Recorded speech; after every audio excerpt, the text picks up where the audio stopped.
Welcome to Moonlight Works. My name is Nathan Pope. Today I'm going to be sitting down with Limestone County Judge Matthew Huggins. I'm going to be asking him questions about his work as a judge, and we'll also get to learn a little bit of the history of Limestone County. Stay tuned. I hope you'll enjoy this interview with Matthew Huggins. Judge Matthew Huggins, thank you so much for being on with me. Thanks for having me. It's a pleasure to be here. I really appreciate you taking time out of your day to meet with me. And I want to hear a little bit of your background. You're a judge of Limestone County. I think you said you've been doing it for 5 years now? I've been on the bench for 9 years. 9 years. Yeah, I first ran for office in 2016. Before that, I was an assistant district attorney in the Limestone County DA's office. And I was on the district bench from January of 2017 until December of 2021. And the district court in the state of Alabama is a court of limited jurisdiction, which means it handles specific cases given to it by the legislature. And so I did that for roughly 5 years. And it was in Limestone County, basically traffic court, small claims, minimal amount of money damages, unlawful detainer cases. The district court in Limestone County also handles juvenile court and child support. So I did that for about 5 years, and then our presiding circuit judge retired, and the governor appointed me to his position about 4 years ago. So I've been on the circuit bench, and the circuit court is the court of general jurisdiction. So we handle anything that the district court and the probate court essentially do not handle. So I do all felony jury trials, all civil jury trials, some domestic relations, and so it's just about every aspect of life, civil cases, whether it be collections or medical malpractice or negligence, all those sorts of things come before me. Gotcha. Well, very good. So the name of our channel is Moonlight Works. The idea is reflecting God's light in your life, and I know that you're a Christian, and how are you able to reflect God's light in your life being a judge? Well, it gives me a special opportunity to have an influence on individuals' lives when they're at their lowest. We have in Limestone County two separate treatment courts, which are for those charged with felony or misdemeanor offenses. We have a drug court for those who are battling the cycle of drug addiction. We also have a veterans treatment court for those who have served our country and who have been arrested for some offense related to either post-traumatic stress disorder or some kind of drug or alcohol addiction stemming from their service. And so in those courts, we take them out of the typical criminal justice system, and we give them an opportunity to receive rehabilitation and treatment, really assist them in every aspect of their life. And if they successfully complete the program, their case is dismissed. And I've told people before, it's the most rewarding part of my professional life, because I do see the opportunity I have. And those, obviously I rely on a staff who day in, day out works with the individuals on treatment and so forth. But it helps us try to get to the root cause of why individuals sometimes violate the law. It's not always because they're a bad person or they have bad intent. They have some alcohol or drug addiction or maybe some mental health issue that has led them to criminal behavior. And if we can get to the root of the cause, that seems to be a way to reduce further criminal activity by those individuals, what we call the recidivism rate. And I see that very consistent with my role as a Christian in trying to get to the hearts of individuals and try not just for them to act right, but for them to have faith and to believe in God and believe in the great things and blessings we have through Christ. And so I see that in some ways as a ministry to help others get past some of the issues they have to a better life, a better future. And it is it is just tremendously rewarding to be a part of that with individuals. And I will say a large portion of the individuals who come through those treatment courts are sent to or have some involvement with a faith-based program. And that is because I believe that when you take something that you're addicted to or you have some inclination to participate in, you've got to replace it with something else, right? And so when they come out of addiction, there's a hole that needs to be filled. And so many times that hole can be filled by faith, by belief in a higher power, by knowing that there is a purpose in your life. And to be a small part of that and that transition for people is very awesome to be a part of. Beautiful. How did you know you wanted to get into being a judge? So my dad has been a pharmacist in this community for about 40 years, and I love him. He's the best dad ever, but I never had any interest in pharmacy. That just did not interest me in the slightest. My two grandfathers, one was a gospel preacher and the other was a lawyer and then a district attorney and then a circuit judge as well. And I always felt drawn to those two professions. I felt like those two professions are ways in which you can affect your community in a positive way and really make a difference in people's lives, whether you're preaching the gospel or whether you're serving as an advocate or as in the position of a judge, serving as someone who is fair and equitable and reasonable and trying to help work out disputes among people and to affect justice in our community as well. And so I went back and forth for a while, but I decided at one point that I can go to law school and still preach. You know, there's a lot of value in the education. So my grandfather, who was a gospel preacher, used to tell me, don't preach unless you can't live with yourself, unless you do it. And I had a strong inclination, a strong desire, a strong love for the law. And so I went to law school and I got an opportunity to come back home to this community and to work in the district attorney's office as a prosecutor. And that was tremendously rewarding as well, because as a prosecutor, you do what you think is right. You know, no one forces you to try to prove a case that you don't think you can prove.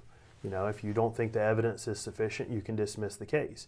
But by the same token, if you believe someone is guilty, you can pursue that, to the best of your ability.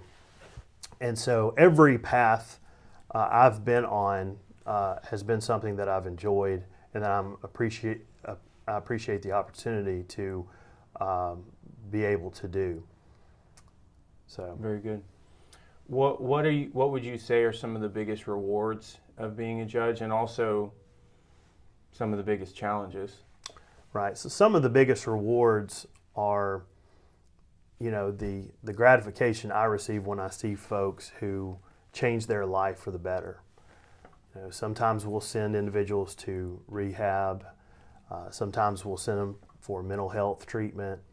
And you see your role in the system as being a positive good for the community and for these individuals who struggle sometimes. And in fact, there are some folks who I wouldn't say are not redeemable, but they are pretty close.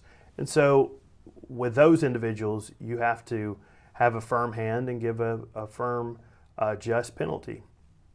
And in some ways, that's doing justice. I'm always guided by Micah 6, verse 8, do justice, love mercy, walk humbly with your God. And I try to do that in every aspect of my life.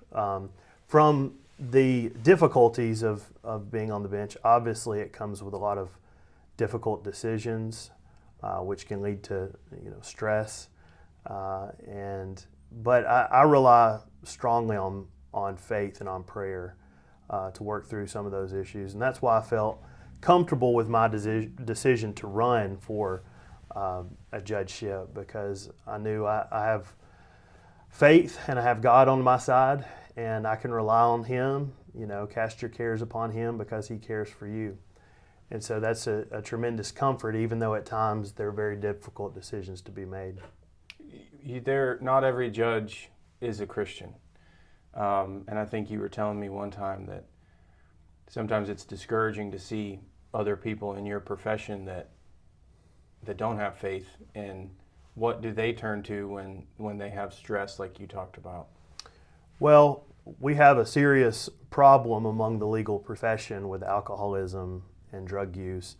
And the Alabama State Bar over the last few years has really done a good job in creating programs for those who are struggling with that, because it is a challenge for many people.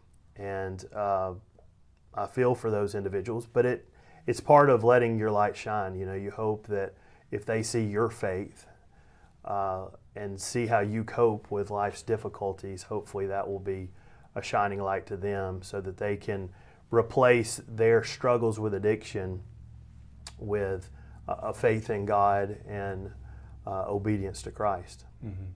Very good. What are some of your future plans? Do you plan on continuing this role? Do you continue a different elected office? What are your plans? So the way I've always approached the future is to leave doors open, and if an opportunity comes available, never close the door, because you never know what the purpose of your life is going to be going forward. I love my job. I love being a judge. I never intended on being a judge as early in my career as I became one. Practically 3 out of the 4 judges in Limestone County retired roughly about the same time.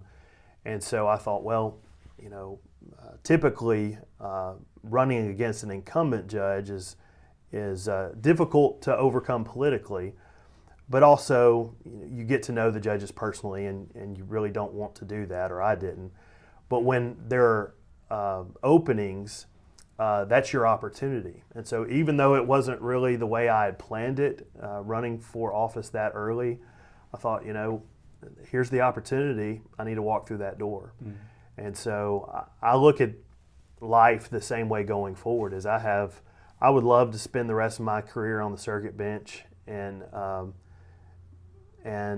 I love living here. I'm going to be here the rest of my life. This is my home. This is where I was born and raised.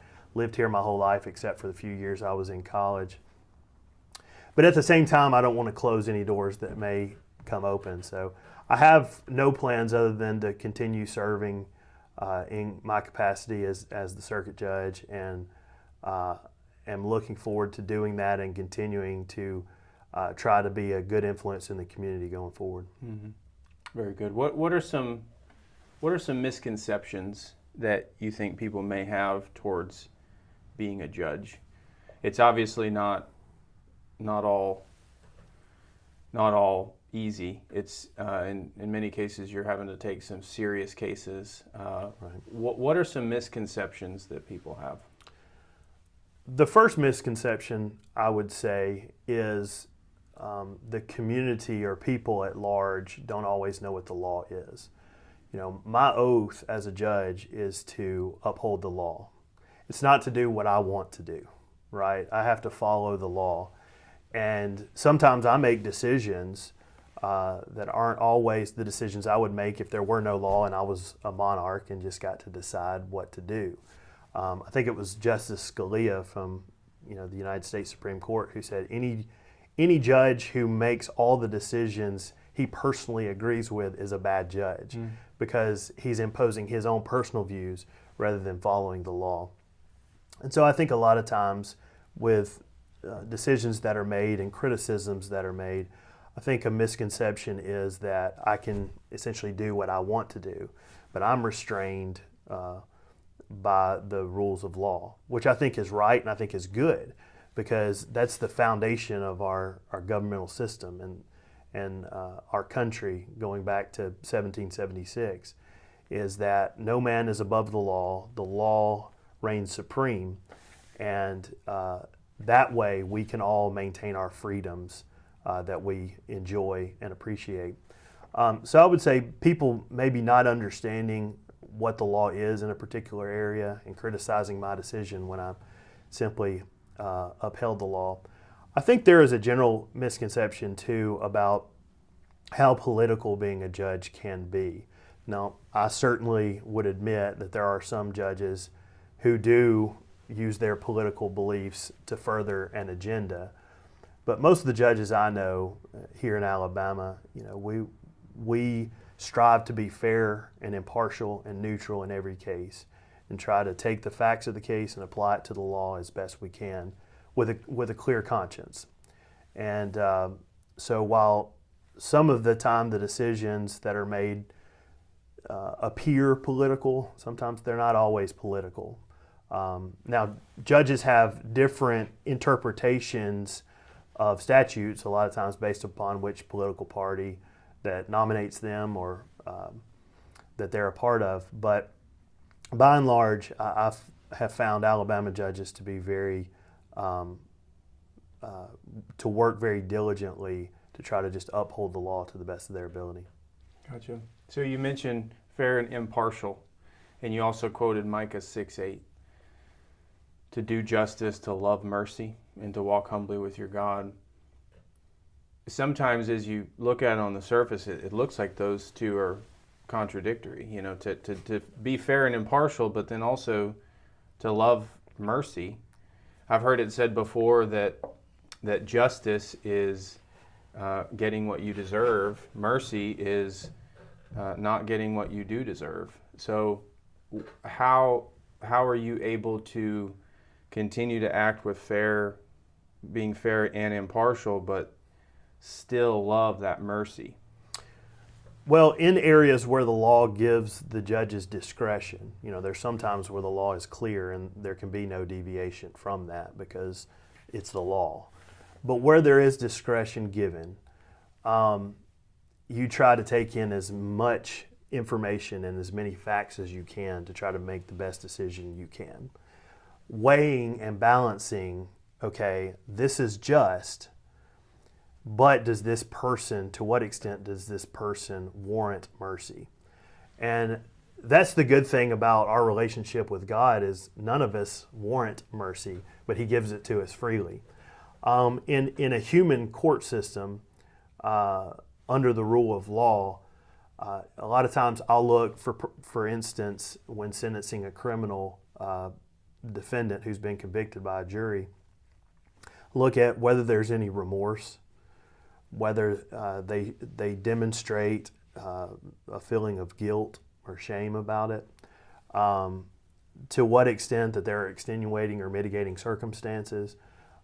You take into account all of those things. You also take into account how painful was this for the victim.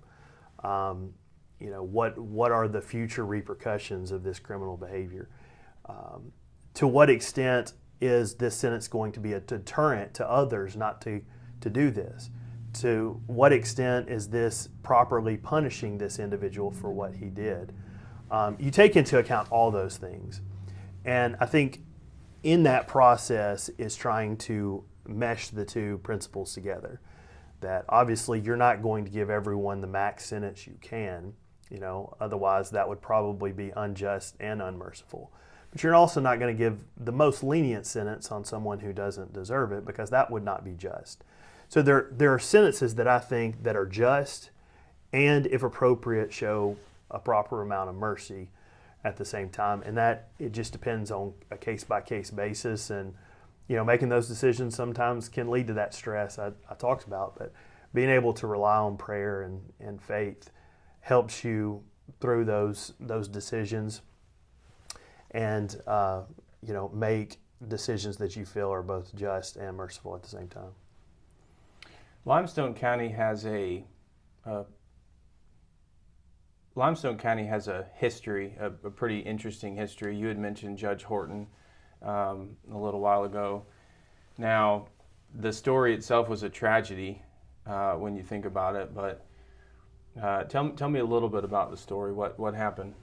So in 1931 in Scottsboro, Alabama, a train was passing through, and some African-American young men, boys essentially, were pulled off the train and arrested for raping two white women.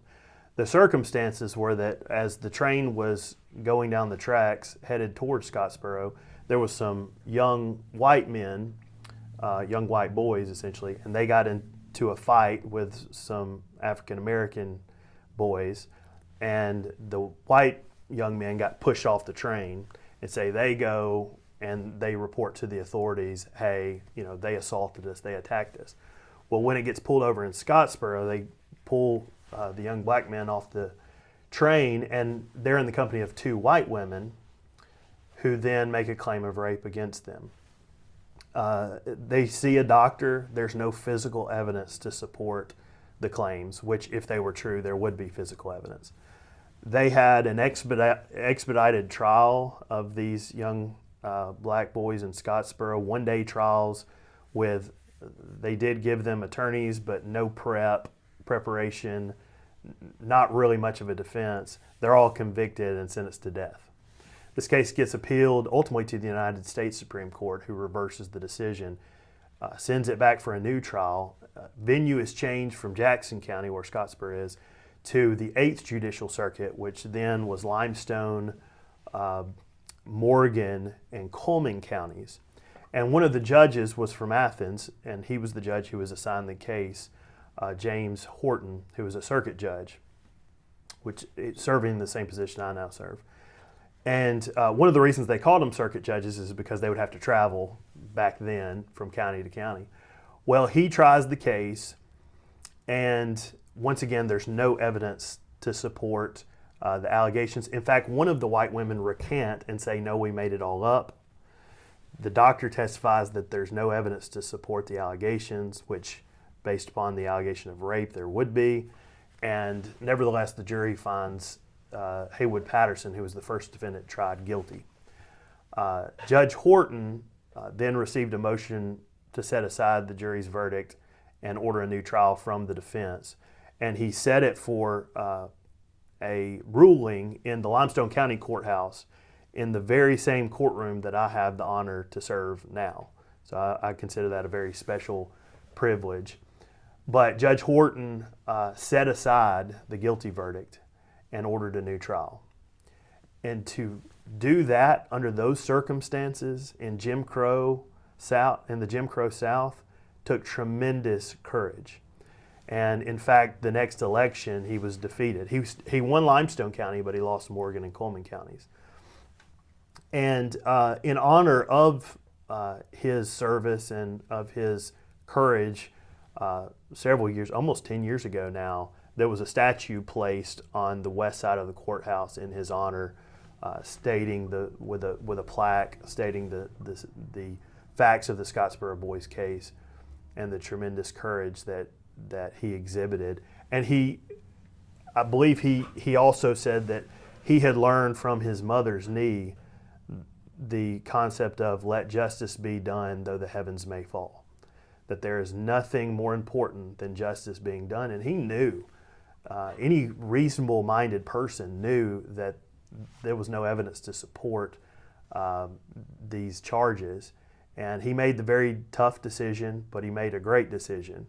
And whenever I walk by that statue, I'm always inspired, to just listen, tune out the noise, just do what you think is right.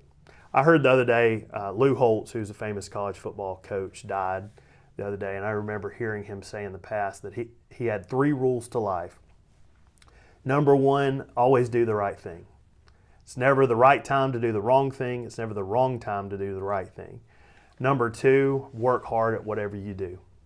And number 3, to show people that you care.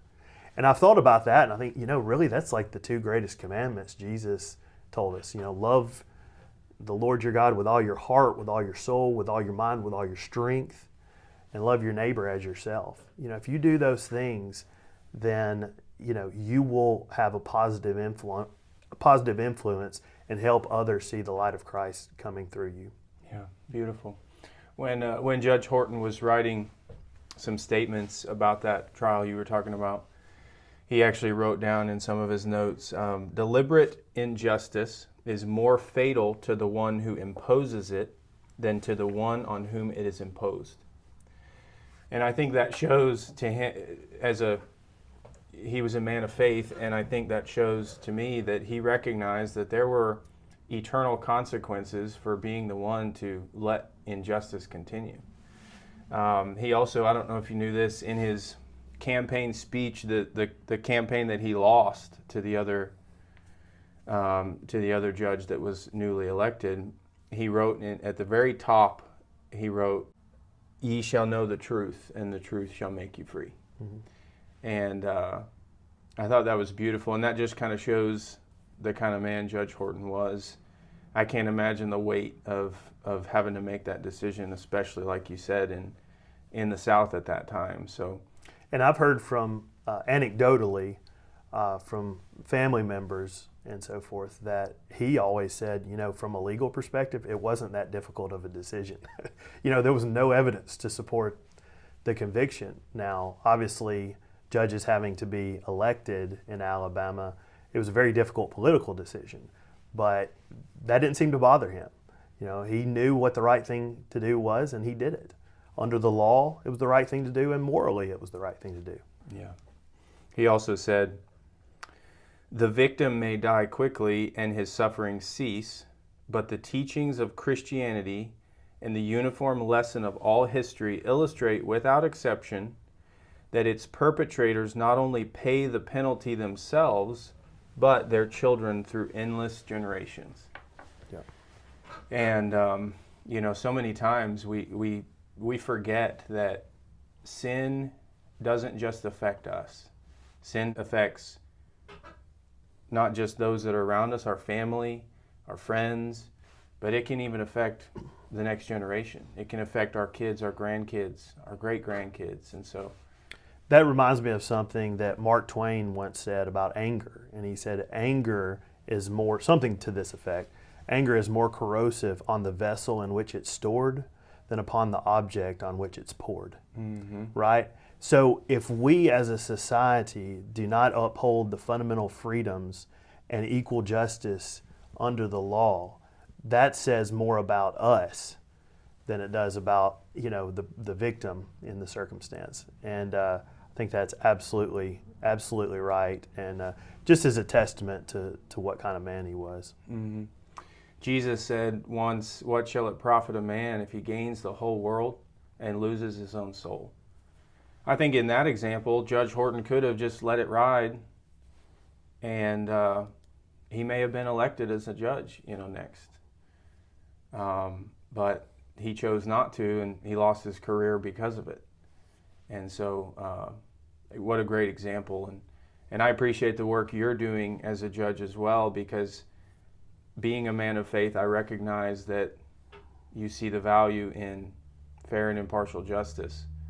And so thank you for that. Thank you for all your work you're doing, for not only for Limestone County, but for the kingdom of God, because we as citizens may not see the work that you're doing, but God sees it, and I believe that He's going to reward that. Well, I'm so grateful. I consider it such a blessing in my life to be able to serve in this capacity. I'm far more blessed by God and by my community than I feel like I don't give back as much as I receive, because it's a tremendous honor. I grew up here. I was born and raised in Limestone County. I think we mentioned I used to, on the steps of this cabin, I used to eat dinner after VBS week. And from the church I grew up worshiping at right down the road. But it's just a wonderful place to live. I love living here. I lived here all my life except for the years I was in college. Met my wife. She's a local girl. And I just love this place, and it's such a tremendous honor to serve in that capacity, to be able to be in a position where I can do good for others. And, I'm just blessed beyond my wildest dreams, and I'm so grateful. When people thank me for my service, I think, listen, I've been bestowed so many more blessings, and I'm have so much gratefulness in my heart and thankfulness. I've received so much I couldn't possibly give back the same amount that I've received. For those who may be inspired to get into elected public service, like you talked about, What are some recommendations you have for maybe the youth that are wanting to get into some type of elected role? What would you share with them? Well, I never designed or really chose to go into an elected office. It was kind of the position I wanted and aspired to happen to be an elected office. And I think a lot of times ambition can have a corrosive effect on us, and we start pursuing power or start pursuing a position of influence for the wrong reasons. I think if you do it, you need to make sure in your heart you're going to be able and strive to withstand the pressures to start doing the wrong thing, or do things for the wrong motives. And especially if you're running for a position involving policy making and that sort of thing, the system we have is a wonderful system, but it also has the influence of money in politics and those sorts of things that you've just got to always maintain your Christian values and principles. And even if you think I'll never be influenced by those things, there's always that temptation, because hey, if I do this, I'll get reelected next time. It may not be the right thing, but it's all right because it'll make sure I get reelected. Are you willing to make that kind of decision like Judge Horton did? And so I certainly encourage people to run for elective office because we need good people in those positions to make sure that good decisions are made for our community and our society. But at the same time, I would give a word of caution to anyone. Make sure you're doing it for the right reason. Make sure you strive to maintain a heart and an attitude of gratefulness and humility as you pursue that. Very good. Well, I want to open the table to any closing comments, but before I do, in the kingdom of God, we have a judge, and that judge is Jesus. We're told that God gave that role of judge to Jesus, and he said that he gave that role as judge to Jesus because he was a son of man. He was able to be on the world in the flesh, to see what all we're seeing. How does it feel, on a personal level, how does it feel to be in a similar role as Jesus as judge? Is that a humbling feeling to you? It is, and that's why I think it's helpful, as I mentioned earlier, to kind of separate yourself and say, listen, it's nothing that I'm worthy of. I've just been bestowed this office, and this office doesn't define me, and I personally don't define this office. I'm just a custodian of this office, right? And during the time that I have this authority, let me be sure that every decision I make is made according to the rule of law and is made with a clear conscience. And so I'm very thankful for that, but one day I won't be a judge anymore. Mm-hmm. I'll go back to being a private citizen, and someone else will take that role. And remembering that it's not any authority vested in me personally, I'm just a vessel for the government to effect justice. And keeping that distinction clear in your mind helps you from thinking more highly of yourself than you should, and recognize there's nothing special about me, right? I just happened to go to law school and got enough votes, to be judge. But as a judge, I need to remember humility, gratitude, thankfulness, and try to make every decision I make with a steadfast dedication to law and to God. Very good. Well, thank you for what you do. Thank you for your service. I mentioned earlier the name of the channel is Moonlight Works, and we are reflecting God's light in our life. As I was coming up with the name of this channel, I knew the moon was going to be in that, but I also was thinking about work. And you, as a judge, you're able to do moonlight work. And not just as a judge, but also as a Christian, as a father, as a husband, you are doing moonlight work. And so I want to thank you for taking time to meet with me. Do you have any closing comments you'd like to share? No, I appreciate the opportunity to join you on your new podcast. Good luck going forward. Thank you. And I appreciate the opportunity to just share some of my thoughts of, we live in a very special place, and I'm very thankful for that. And fortunately, one of the great things about living in this area are there are so many Christians in this area, and we have the opportunity to go on a regular basis to hear, gospel preachers preach, and to gather with other Christians. And not everyone has that opportunity, and so I'm very thankful to serve not just as a judge in Alabama's judicial system, but to serve here in Limestone County, where we do have a lot of really good people who are supportive. It might be more difficult if you didn't have a community that was as rooted and grounded in faith as this community is. And so I'm just very thankful and blessed to be a part of it. Well, thank you. Keep up the good work. All right. Thank you, Judge Matthew Huggins. Thank you. I hope you enjoyed today's interview with Matthew Huggins. If you did, do me a favor and hit the like button, as well as subscribe if you want to see more videos like this. I hope this encouraged you to reflect God's light even more in your life. Thank you for tuning in to Moonlight Works. Keep shining. Bye, y'all.